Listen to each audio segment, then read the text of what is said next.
نبی پاک صلی اللہ تعالیٰ علیہ وسلم آخری نبی ہیں، یعنی اللہ تبارک و تعالیٰ نے سلسلہ نبوت اپنے محبوب صلی اللہ تعالیٰ علیہ وسلم پر ختم فرما دیا۔ حضور علیہ السلام کے زمانے میں یا آپ کے بعد کوئی نیا نبی نہیں ہو سکتا۔ جو نبی پاک صلی اللہ تعالیٰ علیہ وسلم کے زمانے میں یا حضور صلی اللہ تعالیٰ علیہ وسلم کے بعد کسی کو نبوت ملنا مانے یا جائز جانے، وہ کافر ہے، دائرہ اسلام سے خارج ہے۔ نبی پاک صلی اللہ تعالیٰ علیہ وسلم کا خاتم النبیین ہونا سورہ احزاب کی آیت نمبر 40 سے ثابت ہے۔ ارشاد باری تعالیٰ ہوا، ما کان محمد ابا احد من رجالکم ولکن رسول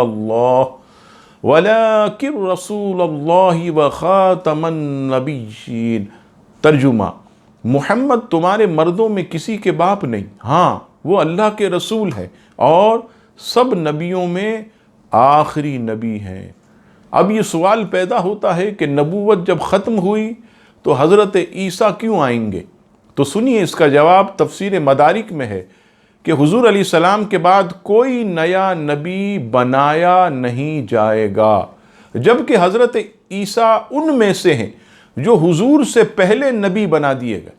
تفسیر بیضاوی میں ہے کہ حضرت عیسیٰ کی آمد ختم نبوت کے منافی نہیں، اس لیے کہ وہ نازل ہو کر نئی شریعت نہیں لائیں گے بلکہ شریعت محمدی پر عمل کریں گے۔